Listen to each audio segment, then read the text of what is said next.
John M. was driving on Interstate 80 during the month of June headed east. The road seemed deserted except for the occasional 18-wheeler that would pass by going west.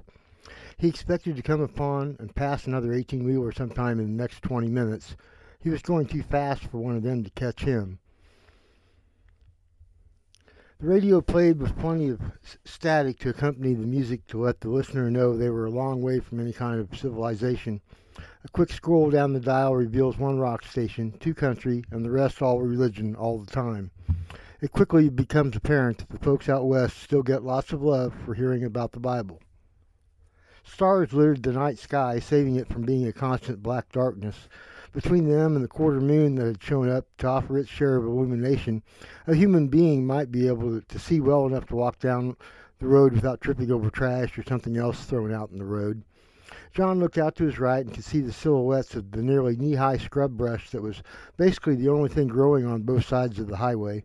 They reminded him of how uncomfortable he would be if he ever had to walk across that landscape at night. Billy Joel came bursting in just in time to mask the sound of the car as it shot one last loud backfire, and then everything went dead. John limped the car over to the side of the road and came to a full stop. Just his luck, the phone didn't get service. He would have to walk down the road and hope to catch a space where the phone would actually reach someone.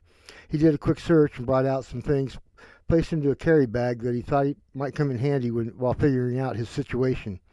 He cussed himself for not remembering to replace the water bottle he kept for emergencies just like this one. Looking in both directions, the only hint of anything close to civilization was a light far, far in the distance. In fact, when he looked to the east, it looked black as hell. He could almost feel the emptiness if he decided to go that direction. John seemed to recall there was an exit back a ways, which might have a building where he could get a land phone. He grabbed a small bag of things that he thought he might need and started walking. It was a warm night that sent out a light breeze to caress his face while walking. John kept going, and after a while he began to hear the sound of something coming up behind him.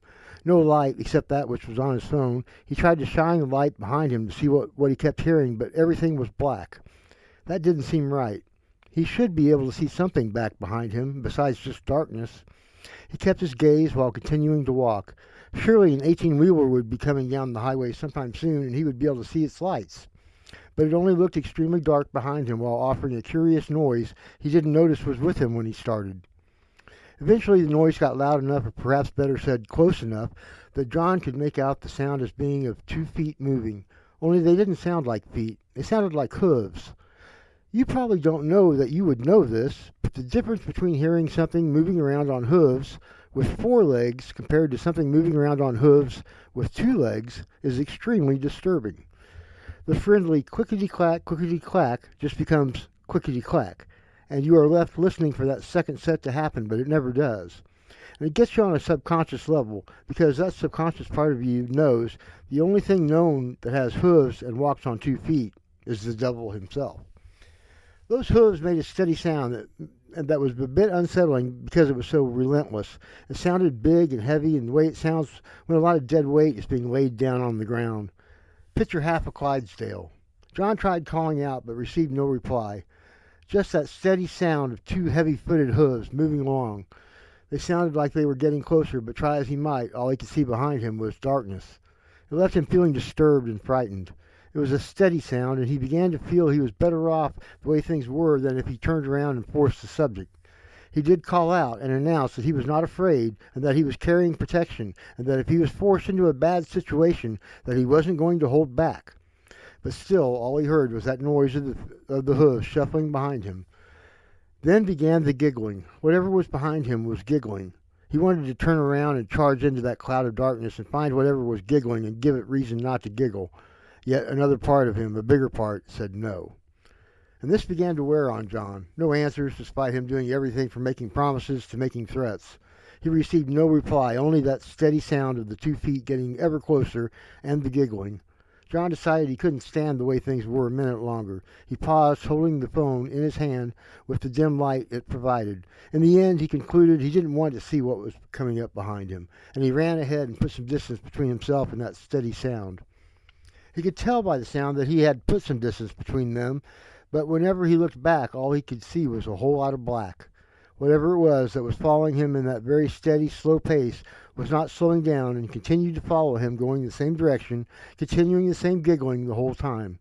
John wondered if he took off in a perpendicular direction from the highway, would that sound of someone following him, something big, would it follow him or would it continue to follow the highway? And then John was completely surprised and nearly run over by an 18-wheeler that suddenly appeared out of nowhere. How is it possible he didn't see the lights until the truck was almost directly on top of him? He had maybe 1 second of seeing the truck's headlights appear from behind him, and then the truck was past him at over 70 miles an hour.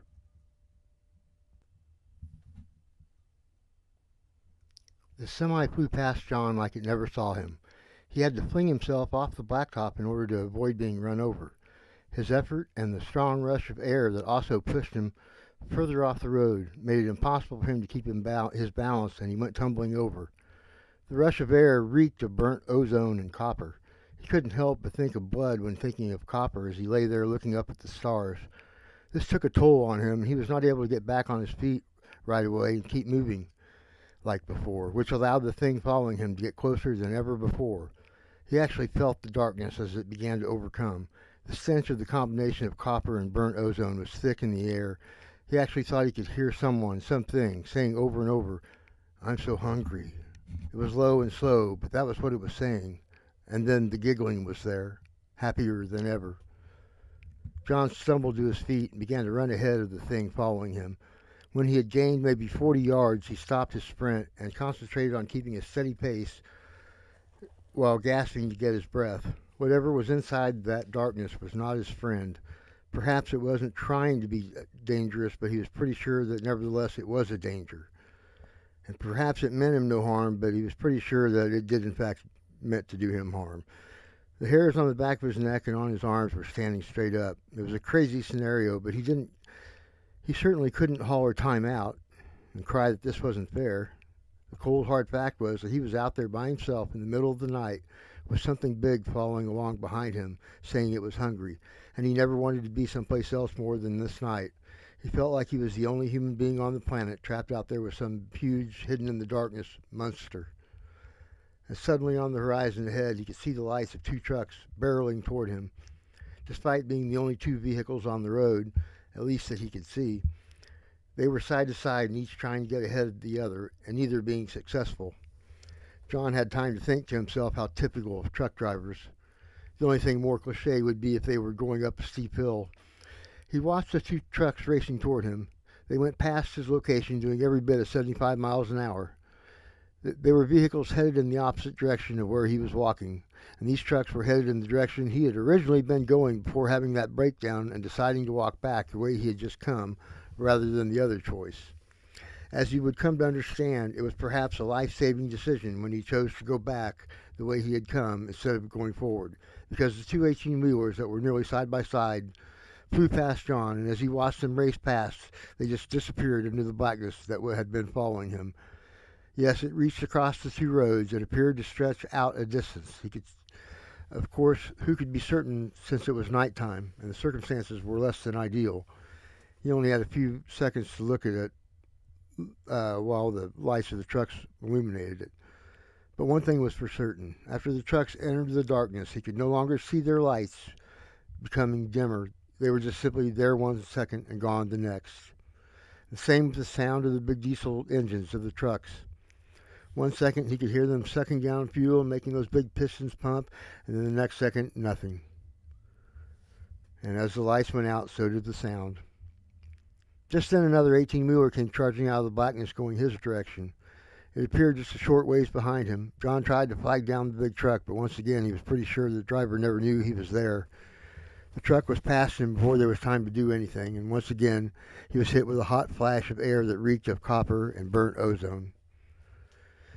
He tried to jog ahead to buy more time when a vehicle came out of the darkness to when they might see him, but he was getting a little tired.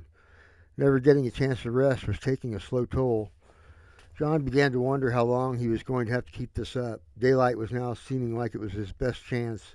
If he could keep moving ahead of the darkness until the sun started to rise, maybe it would go away.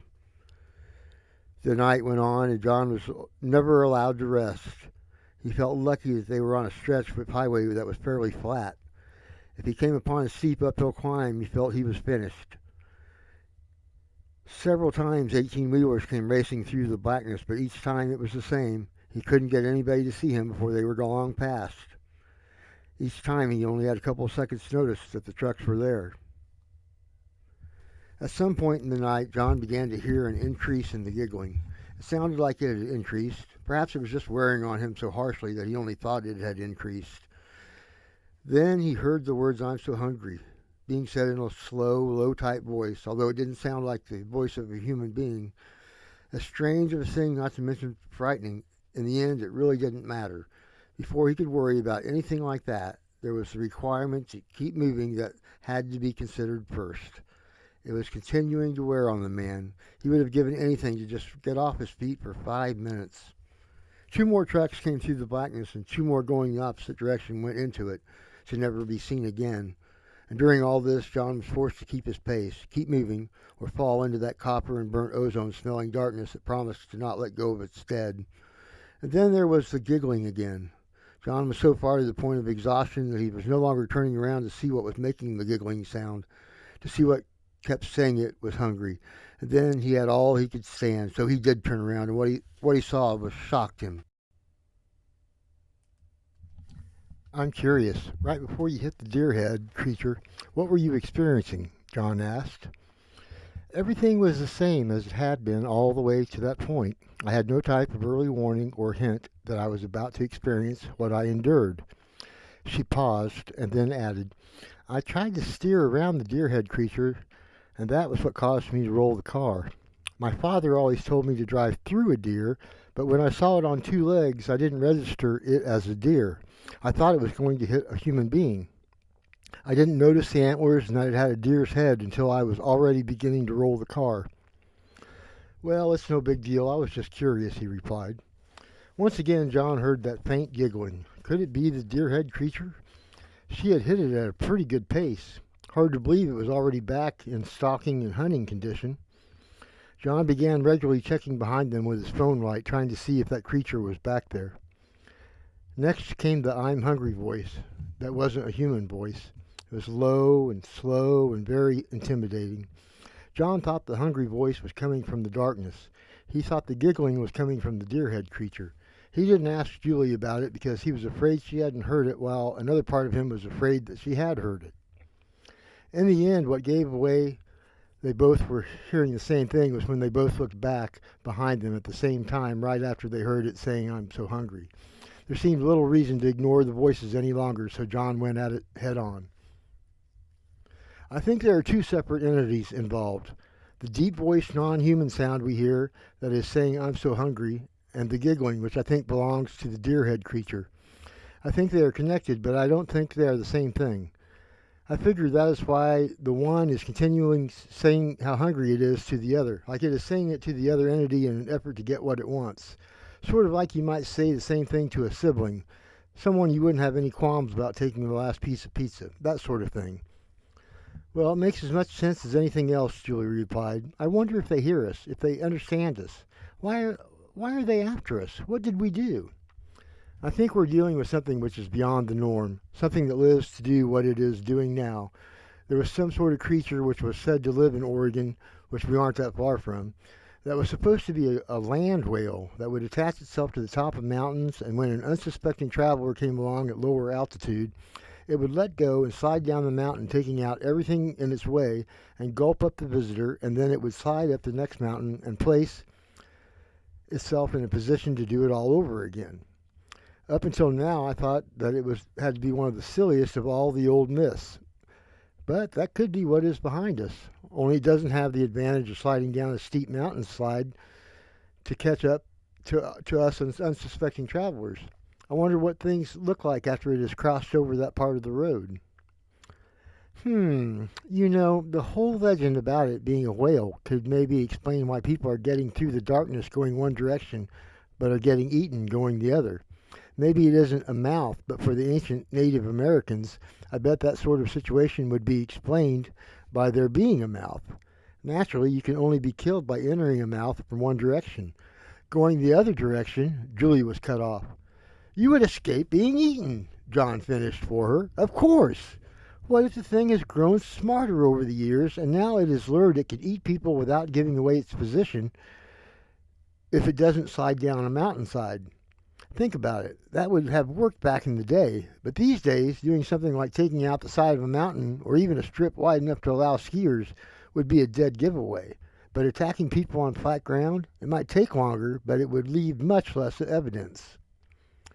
Yeah, you could even go a step further with all this and say it is now staying away from the mountainsides and preferring trails already built because they wouldn't have the broken trees, etc., that a mountainside would show.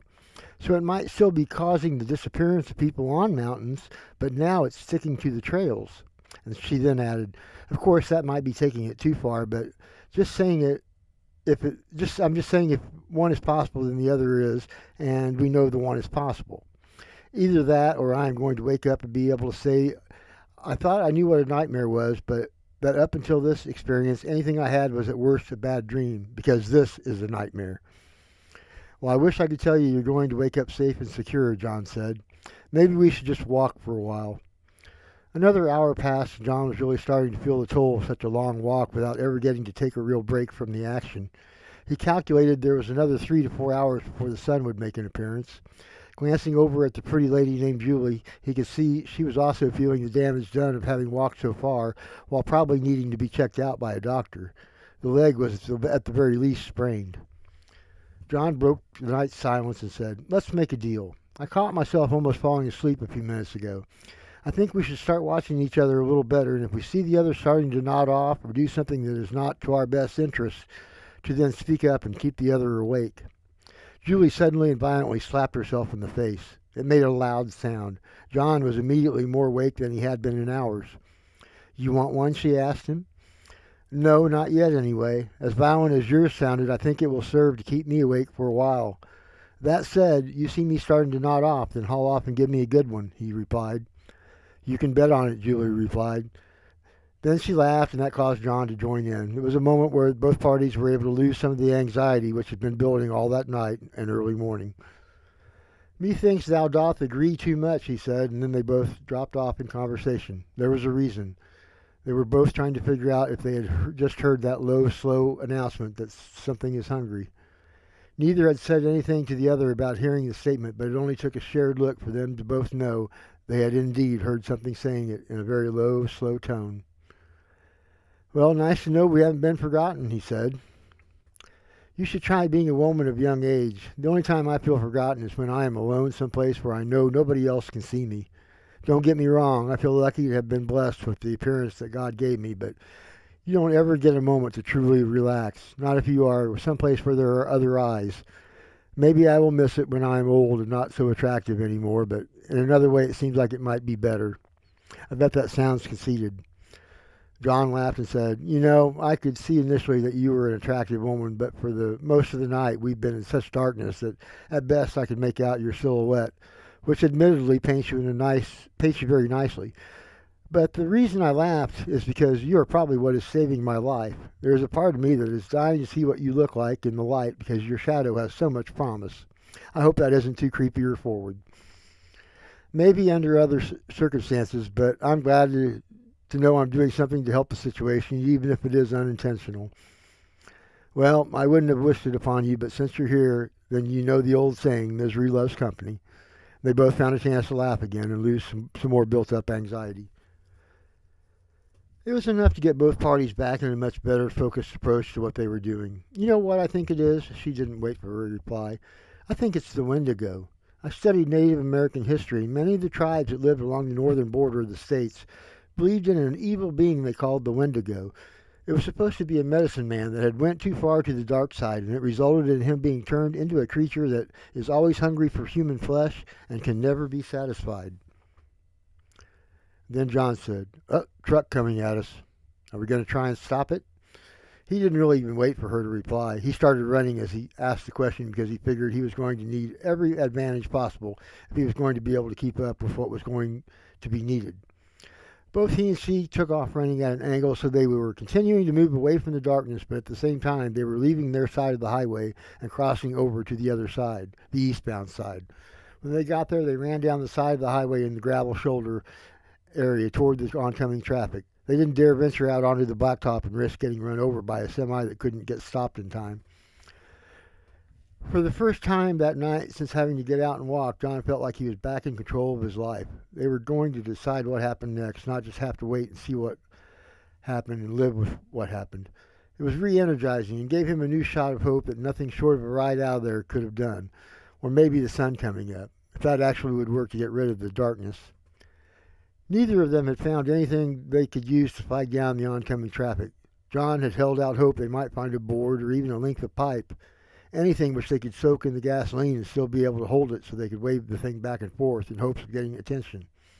John quickly stripped his shirt off his body and began to soak some of the gasoline into the cloth.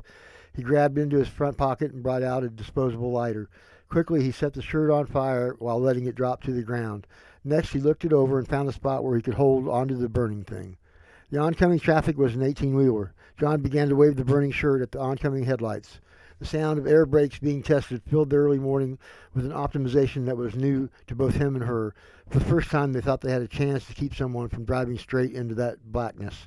It would be a very close ordeal, however. There simply wouldn't be time for much more than to get the truck stopped and get the driver out. John didn't foresee there being time to get the truck turned around and going the other way. If they could have had time, they could have gotten the truck turned around going the other way, and conditions were not so wet that the truck could not have cut across the median, and they would have had transportation. But that didn't seem likely to happen. The truck was close enough now that it started slowing down as fast as it could, and air brakes sighed heavily as the big truck came to a sliding halt. John jumped up on the truck, and the driver rolled down his window.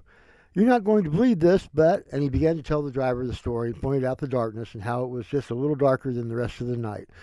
That driven home by pointing out how you couldn't see any of the stars when looking the direction of the darkness. The driver was patient and allowed John to finish what he had to say, but in the end the truck driver didn't believe he was in any danger. It seemed like the driver was willing to believe John, but after hearing his story and seeing Julie nodding in her head in agreement, the driver asked if Julie had been turned around.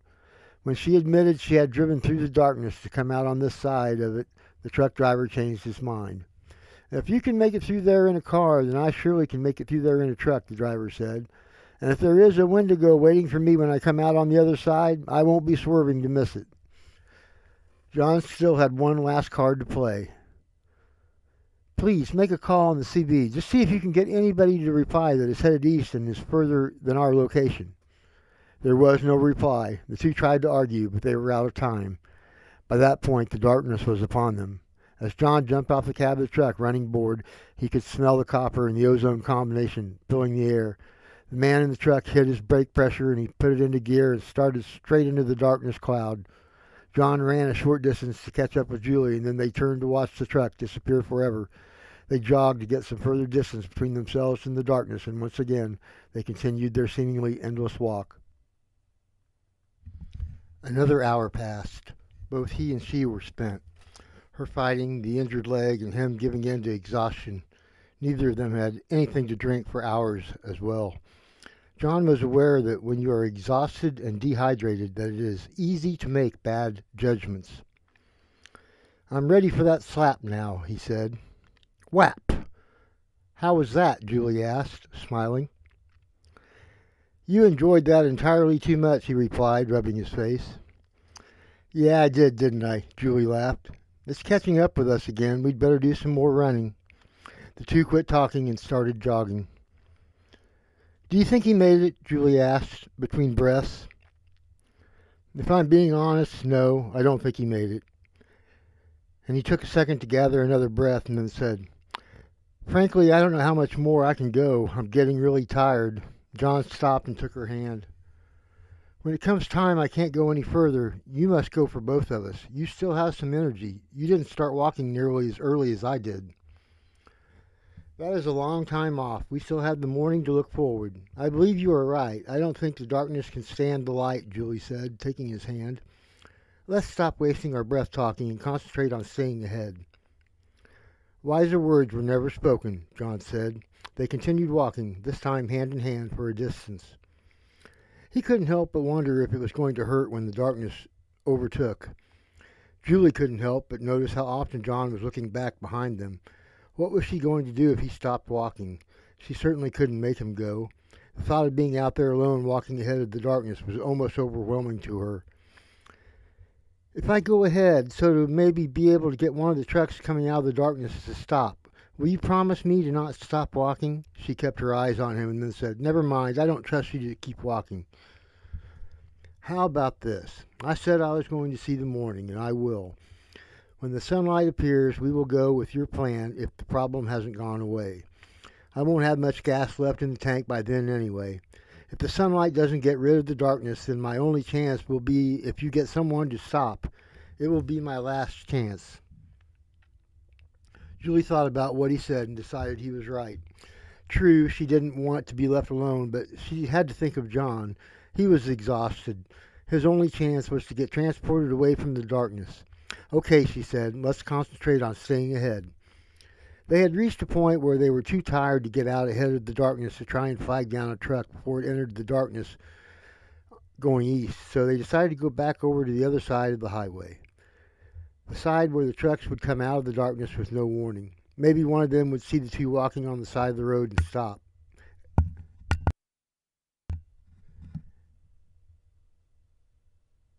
At least it was a chance.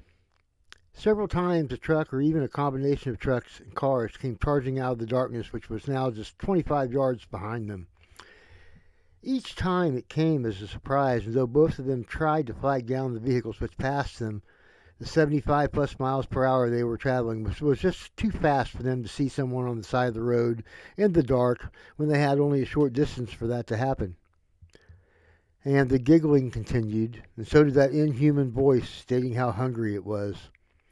Every occurrence was another nail in the coffin for their morale. Every step they took was another reminder they couldn't stop. They saw several trucks and cars coming from the opposite direction go right into the darkness and disappear. They hated it, but simply lacked the extra energy to try and stop the vehicles. Now it was all about staying ahead of the darkness on their own side of the highway.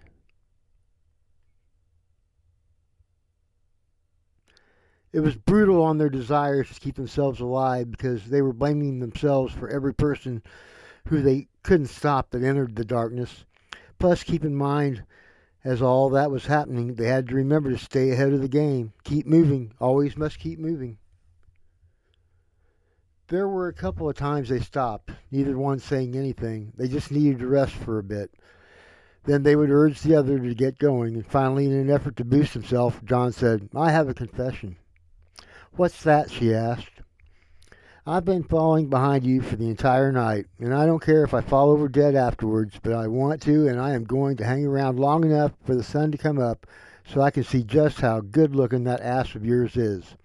I can tell from the shadows you've a fine figure. At least I will go with a smile on my face." And he laughed. "John, you hang around till the sun comes up and I'll show you one of the finest in the entire state, so you just keep going." And she laughed back, and then they fell silent. The two stayed on pace and kept moving until their watches told them that the sun should be showing itself. At first there was nothing. When the time had come and gone that they both thought the sun should be rising and it had not, they decided to go with Plan B. Julie would run ahead and try to flag down one of the trucks or cars that came through the darkness on their side of the highway. Their thinking being that if a truck driver had more time to see them, that they would stop. As she raced ahead, leaving John behind to keep up his walking pace, sadly, he began to slow down, taking smaller and smaller steps. Julie was also close to exhaustion, and dealing with that bad leg, she had to let something go, and she stopped keeping an eye on John as she tried to get as far ahead as possible and then flag down the truck after it came charging out of the darkness, which eventually one did come, and she was successful. A truck came through the darkness, and at the same time Julie became aware that the sun had arrived, and she could now see the darkness for what it was, which was a cloud of complete blackness that stretched only about 2 stories in height, but it went on for nearly as far as she could see in one direction and nearly that far in the other. It was pretty obvious if they had tried to beat the cloud by taking a perpendicular route, that they likely would not have been able. It was just too far in either direction. What would have happened was the sunlight had finally come and she was able to see the enemy in its total. Julie turned her attention back to the road to see where John was at, and all she saw was the cloud of darkness, with maybe John still visible in it. She couldn't be sure. She asked the truck driver to wait, and he agreed, and then she went running back toward the cloud where the air was full of burnt ozone and copper. But it was beginning to disperse. And when she got to the edge of the cloud, as it dispersed into the air, it revealed a very exhausted John sitting on the road. The air reeked of that combination ozone and copper, but there was John, and he was okay. And together they made their way back to the truck that had stopped, and they went arm in arm. Julie said, "When we get where we're going and you get the chance to look, you're going to be glad you hung in there." And John slowed down half a pace and glanced behind her and said, "Yes, ma'am."